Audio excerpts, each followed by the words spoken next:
കേരള രാഷ്ട്രീയത്തിൻ്റെ ജ്വലിച്ച ശബ്ദം നിശബ്ദമായി. ആലപ്പുഴ ജില്ലയിലെ പുന്നപ്രയിൽ ജനിച്ച വി.എസ്. ചെറുപ്പകാലത്ത് ട്രേഡ് യൂണിയൻ പ്രവർത്തനങ്ങളിലൂടെ രാഷ്ട്രീയത്തിലേക്ക് കടന്നുവന്നു. 15-ാം വയസ്സിൽ സ്റ്റേറ്റ് കോൺഗ്രസിൽ അംഗമായും 17-ാം വയസ്സിൽ കമ്മ്യൂണിസ്റ്റ് പാർട്ടി അംഗമായും അനിഷേധ്യ നേതാവായി അദ്ദേഹം.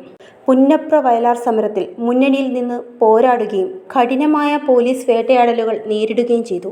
1957-ലെ EMS സർക്കാരിൽ CPIയുടെ സംസ്ഥാന സെക്രട്ടേറിയറ്റ് അംഗമായും പ്രവർത്തിച്ചു.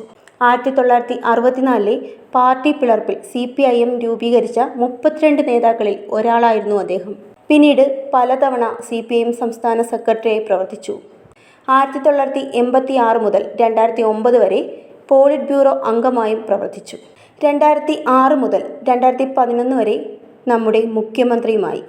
3 തവണ പ്രതിപക്ഷ നേതാവായും പിന്നീട് ഭരണപരിഷ്കരണ കമ്മീഷൻ അധ്യക്ഷനായും സേവനമനുഷ്ഠിച്ചു. 10 തവണ നിയമസഭയിലേക്ക് മത്സരിച്ച അദ്ദേഹം 7 തവണയും വിജയിച്ചു. മലമ്പുഴയായിരുന്നു അദ്ദേഹത്തിൻ്റെ അവസാനത്തെ തിരഞ്ഞെടുപ്പ് ജയം. V.S. അച്യുതാനന്ദൻ ഇനി കേരള രാഷ്ട്രീയ വേദിയിൽ ജ്വലിച്ചുകൊണ്ടിരിക്കുന്ന സമരശബ്ദമായ ഓർമ്മയായിരിക്കും.